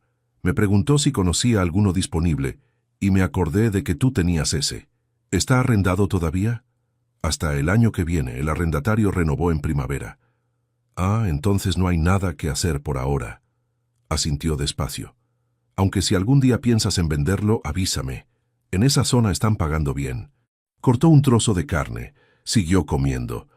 Yo hice lo mismo, pero en ese instante, con el tenedor en la mano y la televisión muda en la esquina y el ruido de los cubiertos de otras mesas llenando el espacio, calculé en frío lo que acababa de ocurrir. Nicolás había venido a verificar 2 cosas: si yo recordaba con precisión los detalles de ese activo, y si mencionaba espontáneamente algo sobre lo que estaba ocurriendo en el juzgado esa misma tarde. No por curiosidad genuina sobre ningún cliente inversor, por información de estado, para saber si el terreno seguía siendo el que él creía que era. Había respondido bien, había dado los datos exactos, con naturalidad, sin señales de tensión. Eso era lo que necesitaba que él se llevara de esa mesa. La única manera de que no levantara ninguna alarma era que saliera convencido de que todo seguía igual. La comida terminó sin más preguntas comprometidas. Nicolás pagó la cuenta, como había dicho, y en la calle me dio el mismo abrazo de siempre. Le dije que nos veíamos pronto. Esperé a que doblara la esquina antes de sacar el teléfono. Llamé a Laureano. «Añade el local de Benimaclet a la documentación», le dije. «Necesito que quede explícitamente registrado como bien individual excluido del proceso, que no haya ninguna ventana abierta». «Entendido. ¿Algo más?» «La denuncia penal. Inclúyela». Guardé el teléfono y volví caminando a la agencia. Lo que quedaba de esa tarde en la oficina lo pasé frente al expediente que tenía abierto desde hacía días, revisando cifras que conocía de memoria, pero que necesitaban aparecer revisadas para que el resto de la jornada tuviera el aspecto de cualquier otra. Mis compañeros entraban y salían. Alguien preguntó si quería café. Le dije que no, gracias. El teléfono sonó 2 veces con asuntos de trabajo que respondí con la misma atención de siempre. A las 5:43, Laureano me envió un mensaje de 2 líneas. Los documentos habían entrado en el juzgado de guardia a las 4:18. La medida cautelar sobre la cuenta conjunta estaba en tramitación. El banco recibiría la notificación antes de las 10 de la mañana siguiente. Lo leí. Guardé el teléfono en el bolsillo del pantalón. Volví al expediente. A las 7 menos cuarto recogí el maletín y salí. En el ascensor, solo, apoyé la espalda en la pared metálica y dejé ir los hombros por primera vez en muchos días. No porque la tensión hubiera pasado, sino porque a partir de ese momento ya no dependía de mí mantenerla a raya. El proceso estaba en marcha. Los documentos estaban presentados. El reloj ya no corría a favor de nadie más que de mí. Esa noche, Adela llegó a casa antes que yo. Tenía la mesa puesta cuando entré, algo que no hacía con frecuencia entre semana, y había abierto una botella de vino que dejó en el centro con 2 copas. Me miró cuando entré al comedor con una expresión que no era exactamente la de siempre. Había en ella algo más deliberado, más construido, como quien ha decidido cómo va a aparecer antes de que el otro entre al cuarto. ¿Celebramos algo?, pregunté, señalando la botella con la cabeza. Nada especial, respondió. Solo me apetecía que cenáramos bien esta noche. Hacía tiempo. Me senté. Serví las 2 copas. Cenamos. Hablamos de cosas sin importancia durante 40 minutos, con esa fluidez artificial de 2 personas que están pensando en cosas completamente distintas a las que están diciendo. Adela preguntó si había hablado con Nicolás ese día. Le dije que nos habíamos visto a comer. Ella asintió sin cambiar la expresión, pero tomó un sorbo de vino un segundo después, con una cadencia ligeramente diferente a la habitual. Un detalle tan pequeño que en cualquier otra noche habría pasado completamente desapercibido. No era pequeño. Era la confirmación de que Nicolás ya le había contado algo de la conversación. Lo que no sabían ninguno de los dos era que en ese momento, en algún servidor del juzgado de Valencia, el proceso ya estaba sellado. Que antes de que amaneciera el día siguiente, el banco recibiría la orden de bloqueo. Que Laureano tenía preparada la notificación formal de divorcio para ser entregada en mano en cuanto la medida cautelar se confirmara. Que cada documento, cada extracto, cada registro de cada reunión con el bufete estaba ordenado en una carpeta que un juez tendría delante en cuestión de días. Recogí la mesa. Lavé los platos. Adela se retiró al dormitorio antes de las 10 diciendo que estaba cansada. Yo me quedé en la cocina otros 20 minutos, con la luz encendida y el grifo cerrado, y el silencio del piso envolviéndolo todo. Mañana a las 10 llegaría la notificación al banco. Mañana a las 12:30, Adela tenía cita con la neuróloga, una cita a la que ya no tendría sentido ir porque el proceso que esa cita pretendía alimentar habría quedado bloqueado antes de que ella cruzara la puerta de la consulta. Todo estaba en su sitio, cada pieza donde tenía que estar. Apagué la luz de la cocina, pero antes de entrar al dormitorio el teléfono vibró una vez sobre la encimera. Era un mensaje de Benigno, sin texto, solo una captura de pantalla. Era la foto de un documento. Necesité leerlo 2 veces para entender qué era. Era un poder notarial, fechado 3 semanas atrás, firmado ante notario, por el que Adela Fuentes Romero otorgaba representación legal plena a Nicolás Correa Fuentes para actuar en su nombre en cualquier procedimiento relacionado con bienes inmuebles y activos financieros, incluyendo en el apartado de facultades específicas una línea que Benigno había subrayado en la captura con trazo rojo. La posibilidad de firmar en nombre de la representada la transmisión de titularidad del inmueble cito, en la calle Colón, número 41, 4º piso, Valencia. Mi casa. Laureano descolgó al tercer tono. Eran las 11:22 de la noche, y él respondió con la misma voz de despacho que usaba a las 9 de la mañana, sin rastro de sueño ni de contrariedad por la hora. Le envié la captura mientras hablaba. Escuché el silencio breve de quien lee algo en pantalla con atención. «Lo veo», dijo. «¿Pueden ejecutarlo?» «No». Su respuesta fue inmediata. Por 2 razones. Primera, la medida cautelar que presentamos esta tarde bloquea cualquier acto de disposición sobre bienes del matrimonio mientras el procedimiento esté en curso. Segunda y más importante, ese inmueble es la vivienda familiar. En España, la transmisión de la vivienda habitual del matrimonio requiere el consentimiento expreso de ambos cónyuges o autorización judicial, independientemente de quién figure como propietario registral. Un poder notarial no supera ese requisito. Ningún notario va a firmar esa transmisión si hay un proceso de divorcio activo y una medida cautelar sobre los bienes. ¿Están bloqueados entonces? Completamente. La casa no se mueve. La cuenta no se mueve. El fondo de la sociedad de Adela quedará congelado en cuanto el banco ejecute la orden mañana antes de las 10. Una pausa breve. Emiliano, duérmete. Mañana es el día largo. Colgué. Me quedé de pie en la cocina con el teléfono en la mano y la captura de pantalla todavía abierta, con ese trazo rojo de Benigno subrayando la línea sobre la vivienda. La guardé en el mismo álbum donde tenía el resto de la documentación. Luego apagué la pantalla y la dejé sobre la encimera. Dormí 4 horas, no porque pudiera dormir más, sino porque el cuerpo alcanzó ese umbral de agotamiento que supera a la cabeza y la obliga a apagarse aunque no quiera. Me desperté a las 6:15 sin alarma, con esa claridad particular de los amaneceres en que uno sabe desde el primer segundo que el día va a ser diferente a todos los anteriores. A las 9:48, el banco envió un mensaje automático al teléfono registrado en la cuenta conjunta.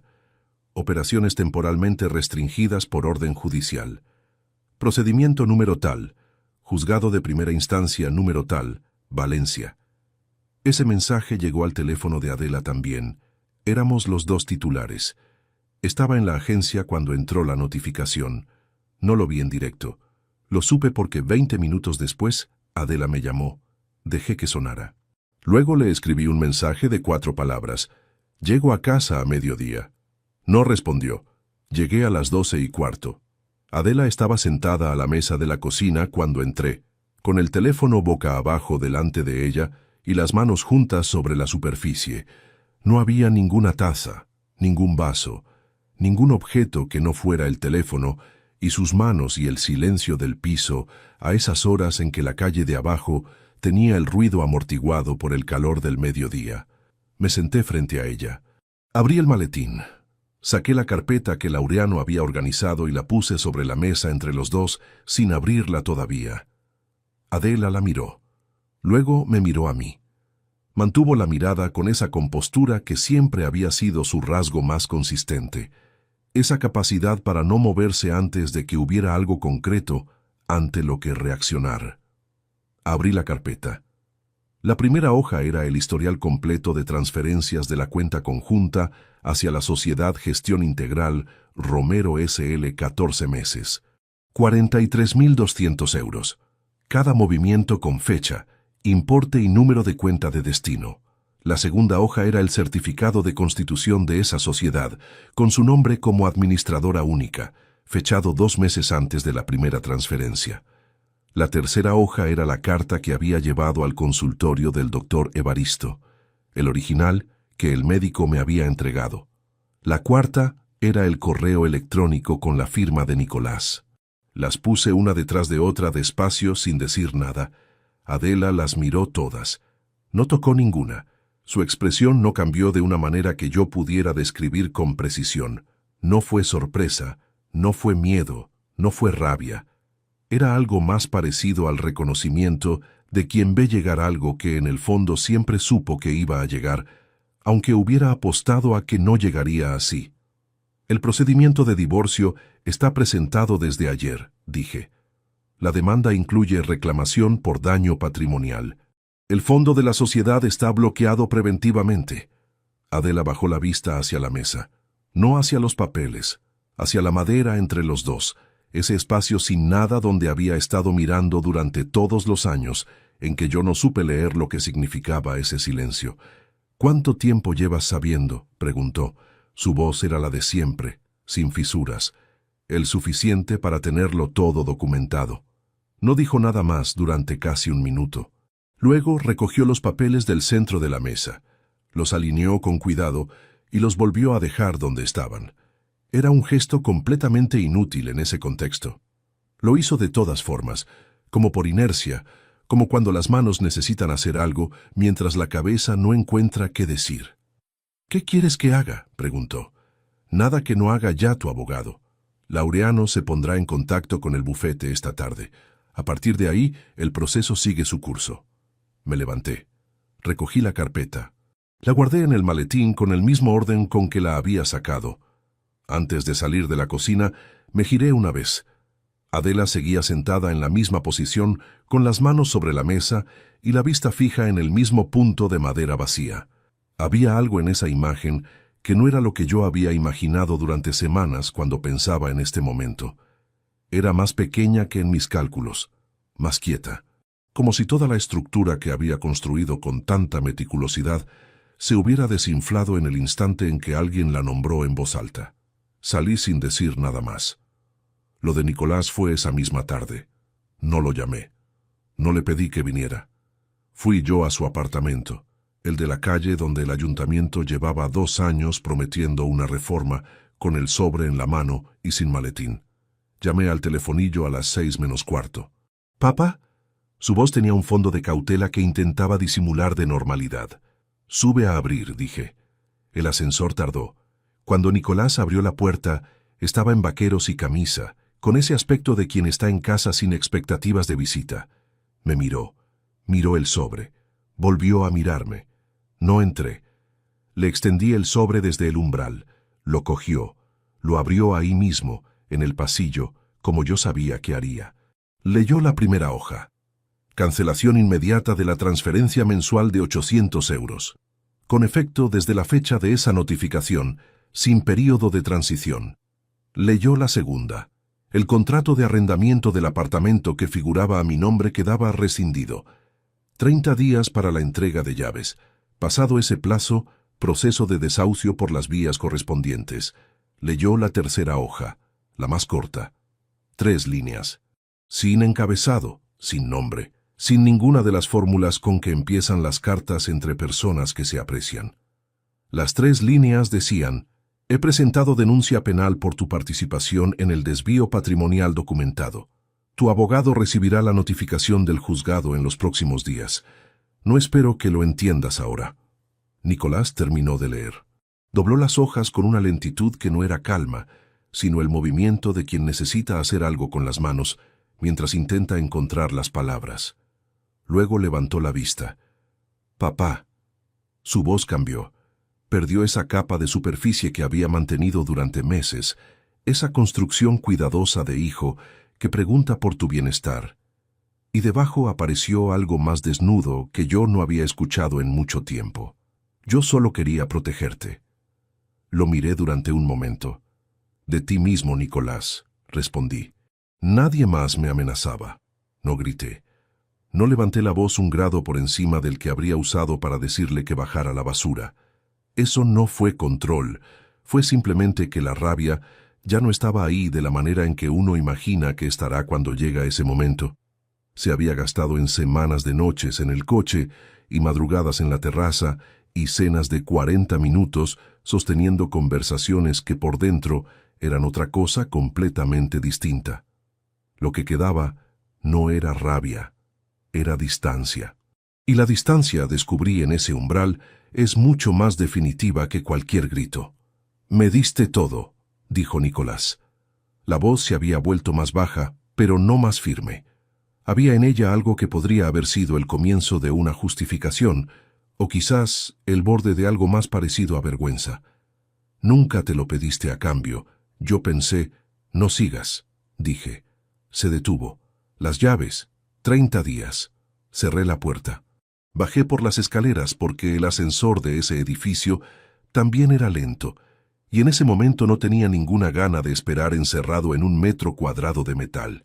Salí a la calle. El sol de aquella tarde de octubre pegaba de lado, como llevaba haciendo toda esa semana, proyectando sombras largas sobre la acera en ángulos que solo se dan cuando el año ya va de bajada. Caminé sin destino durante 20 minutos. No sé bien qué esperaba sentir. La victoria tiene esa cualidad tramposa de parecer más clara antes de que llegue que después. Había documentado cada movimiento, presentado cada prueba, ejecutado cada paso en el orden correcto, bloqueado cada salida antes de que pudieran usarla. El patrimonio estaba protegido. El proceso seguiría su curso, y Laureano era suficientemente bueno para que el resultado no dejara margen de duda. En términos estrictamente objetivos, había ganado. Pero la contabilidad de estas cosas no se cierra solo con números. Había un hijo al que había pagado 6 años de carrera y 4 más de estabilidad económica, que usó exactamente ese conocimiento y esa estabilidad para construir una arquitectura legal contra mí. Había una mujer con quien había compartido 23 años de una vida que era real, aunque también fuera, al mismo tiempo, el escenario de algo que yo no vi venir. Había años de lentejas y cafeteras y silencio en terrazas que ahora tenían otro peso, no diferente, sino adicional, como cuando uno descubre que una palabra tiene 2 acepciones y de repente ya no puede leerla de una sola manera. Eso no lo devuelve nadie. Ninguna sentencia lo devuelve. A las 8 de la tarde me encontré, sin haberlo planificado conscientemente, en la calle Colón. Me detuve frente al edificio de parque lento y olor a desinfectante. Las luces del consultorio de Evaristo estaban apagadas. Era tarde para una consulta, pero me quedé unos minutos en la acera mirando la fachada sin ningún propósito práctico, solo porque había algo en ese lugar que era distinto de todo lo demás en este asunto. Evaristo Blanco Morales había recibido una carta de un bufete de abogados pidiéndole que firmara un documento falso. Tenía opciones. Podía haber devuelto la carta sin más. Podía haberle dicho a Adela que no era posible y dejarlo ahí en el territorio privado de una consulta que no le concernía a nadie más. Nadie le habría exigido más que eso. La ley no le pedía más que eso. Pero cerró la puerta de su despacho con llave y puso 2 hojas sobre la mesa. Pensé en todo lo que esa decisión movió, en la llamada de las 4 menos cuarto que recibí en la agencia mientras revisaba un expediente, en el sobre de papel Kraft que abrí sin saber todavía lo que contenía, en la llamada que hice a Nicolás desde el aparcamiento del consultorio, creyendo que él podía ayudarme a entender algo, y en el buzón de voz que encontré al otro lado. Toda la cadena comenzó ahí, en esa puerta cerrada con llave. En ese hombre de 57 años que eligió hacer una cosa más de lo que le correspondía. A veces la línea entre lo que te destruye y lo que te salva es tan fina que no la ves hasta que ya la has cruzado. Y a veces quien la señala no es la persona que más te conoce ni la que más tiempo lleva a tu lado. A veces es alguien que lleva 18 años tomando nota de tu tensión arterial y que un día decide que eso no es suficiente. Laureano me llamó al día siguiente con las primeras confirmaciones del juzgado. El proceso avanzaba sin obstáculos. Adela había contactado a un abogado propio antes del mediodía. La notificación para Nicolás había sido recibida y firmada. El fondo de la sociedad permanecía bloqueado. Todo seguía su curso. Esa mañana, antes de llamar a nadie, hice una cosa que no había hecho en meses. Me senté en la terraza con el café todavía caliente y lo bebí despacio, mirando el patio interior, las plantas que Adela había dejado crecer sin orden particular a lo largo de los años, el cielo de Valencia en una mañana de octubre que no prometía nada extraordinario y que por esa misma razón era exactamente lo que necesitaba. No era felicidad. Sería deshonesto llamarlo así. Era algo más parecido a volver a ocupar el propio espacio después de haber estado demasiado tiempo encogiéndose para no molestar. La sensación de quien pisa suelo firme, no porque todo haya mejorado, sino porque sabe exactamente dónde está parado. Terminé el café, dejé la taza en la silla de al lado, y pensé que si algún día alguien cercano a mí se encontrara en un momento parecido a este, lo único que le diría es esto: los números no mienten, no tienen agenda, no tienen historia que proteger ni imagen que mantener. Cuando algo no cuadra en los extractos, cuando un nombre aparece en un bolsillo que no es el tuyo, cuando una pregunta que parece casual ocurre demasiado cerca de una decisión que nadie debería conocer todavía, no lo archivas en esa categoría cómoda de las cosas que probablemente tienen otra explicación. Lo miras con toda la atención que merece, aunque duela, aunque el resultado sea exactamente lo que una parte de ti sabía desde el principio y no quería confirmar. Porque la verdad que llega tarde siempre cuesta más que la que uno sale a buscar a tiempo. La puerta del consultorio de Evaristo me lo enseñó, no de la manera en que uno aprende las cosas que elige aprender, de la única manera en que realmente se aprenden, cuando alguien las pone sobre la mesa sin que te quede otra opción que leerlas.